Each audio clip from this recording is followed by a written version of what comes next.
So I think it's time that we change gears. Sam, you have a pretty decent topic. It kind of has had to do with what your active quest was. Tell me about your topic. So there's been a lot of talk, and I think famously the FX CEO said kind of this year that we have kind of too much TV. Or we've reached kind of the like limit on how much TV is out there. Now he didn't define it as good TV or bad TV, but essentially there's been this concept called peak TV, and the questions kind of been surrounding it are: have we reached it? Are we there? Is it there from just the perspective of how much content there is or how much good content there is? And with the Emmys kind of happening last weekend, it was kind of a prime example of, are we kind of in this mode right now? And I can tell you right now, as someone who watches an obsessive amount of TV, I think in the last year, I've done a count. I follow over 90 TV series. Holy crap, Sam. How do you watch that much TV? I mean, a lot of it's Do you watch everything at 1.5 speed? No, I should. A lot of it's like side by side. Like, would you think about how much Destiny I've played? Oh, okay. Would you think of how much Destiny I've played? If I'm watching, I was thinking the same thing. Like half the time I'm playing Destiny, then I'm pretty much set. Here I am thinking you're watching like Sherlock on one TV and No. Bones on another TV. It's like, what are you doing? I'm guessing it's also you're able to watch 90 shows because some of it's like Sherlock, where it's 3 episodes a season, or Game of Thrones, where it's 10 episodes a season. Correct. Like Sherlock is on the list. Game of Thrones is on the list, and I feel like sitcoms are just so short that it's not the same level of commitment as a new one. Yeah, and because but you're watching sitcoms all the time. Why would you subject yourself to that? There's some good sitcoms. No, I mean, just say it with such confidence. No, I think it's like sitcoms are something I will not pick up on pilots for, because I feel like, generally speaking, if there's enough audience approval and people say, "Oh, it's great, you really need to watch it," like when Modern Family first premiered, I didn't watch it, and then my friends were like, "Oh, this is great, you need to watch it." That's when I picked it up. I did just binge watch Modern Family over the summer. Yeah. That show is fantastic. Yeah. Oh my god. I also, to be honest, I also keep on top of ratings as much as I can to know when I can just like cut off a show. Like this show's not going to keep going. It's dead to me. And there's some like reality TV mixed in there that I like. I still think Celebrity Apprentice is the best. I think I might start watching that now with Arnold. Now with Arnold. He's my people. Yeah. Did you guys ever read the joke online that his job was literally taken by a foreigner? Yep. I love Absolutely. Someone should tell him.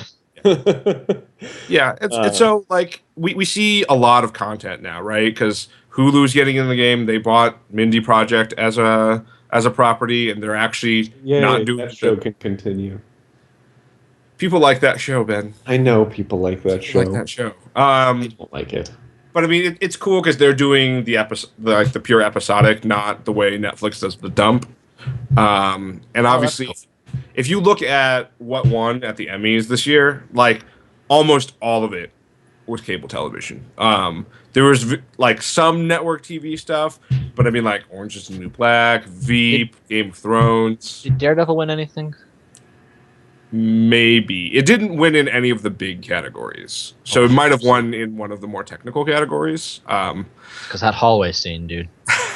That 7-minute single shot scene.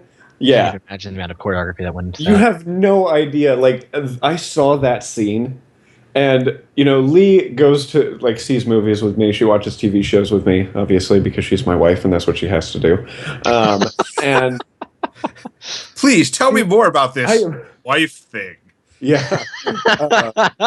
I literally... Well, Sam, if you didn't spend your years watching 90 television shows... I literally will sit there and count 1,000, 2, 1,000, 3, 1,000, 4, 1,000, during scenes like that, and just be like, wow, that scene went on for just like Seven and a half thousand Mississippi. Yeah, 7,500 Mississippis. No, but like those are things that fascinate me. So I'm kind of bummed that Daredevil didn't win like the best longest scene Emmy. That's the longest scene Emmy. So what about you guys? I mean, do you guys feel like there's a lot of good content that you don't need to be bothered to watch bad content? Do you think there's too much? Absolutely. I rarely keep up with shows as they air, and I will go back and watch them. That's what I've done for about 3 years now.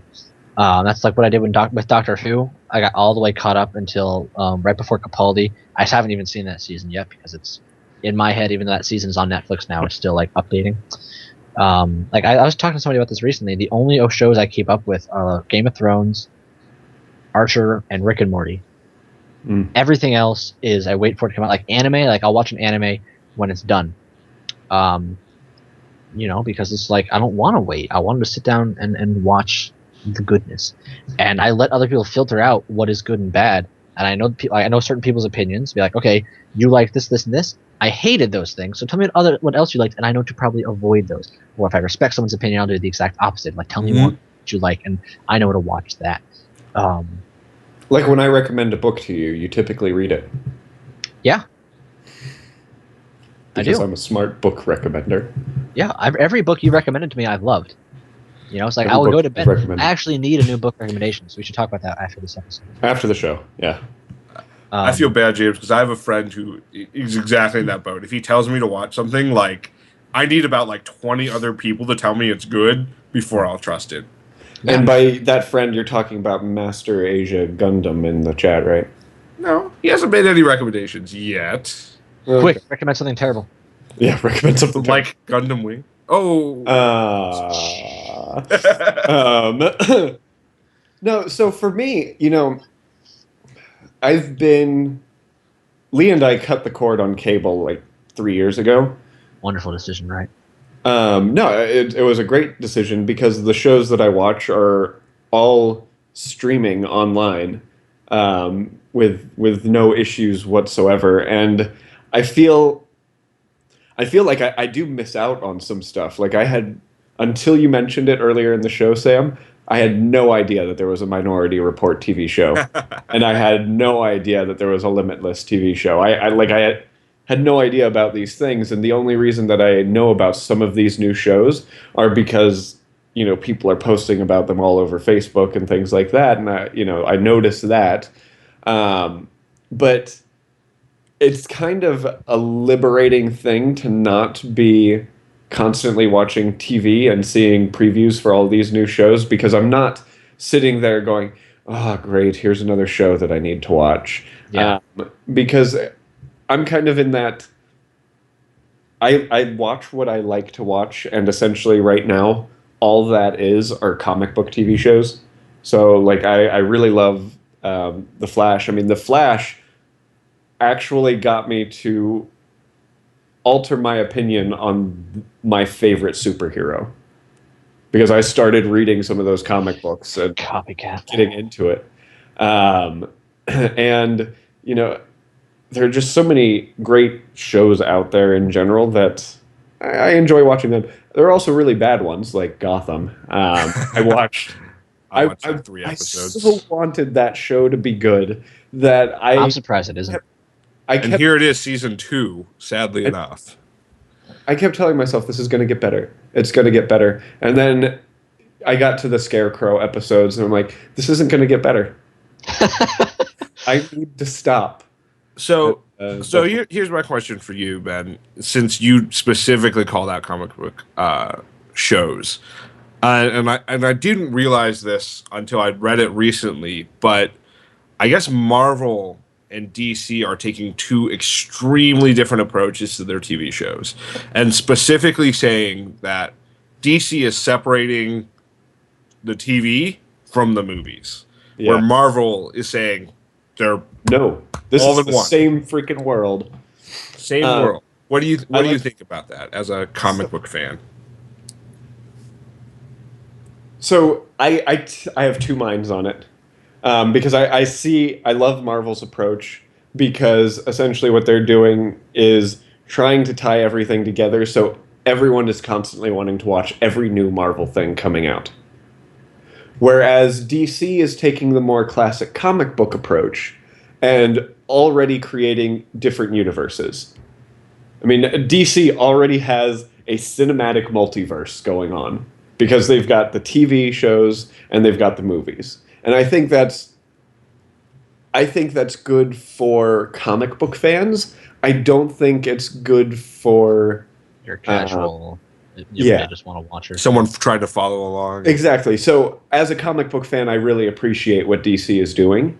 But I think that Marvel is taking the much more intelligent route. Because I'll tell you what, as soon as they announced a Justice League movie, all I could think of is, gosh, I can't wait to see Stephen Amell in a Justice League movie. And I'm like, oh, that's not happening.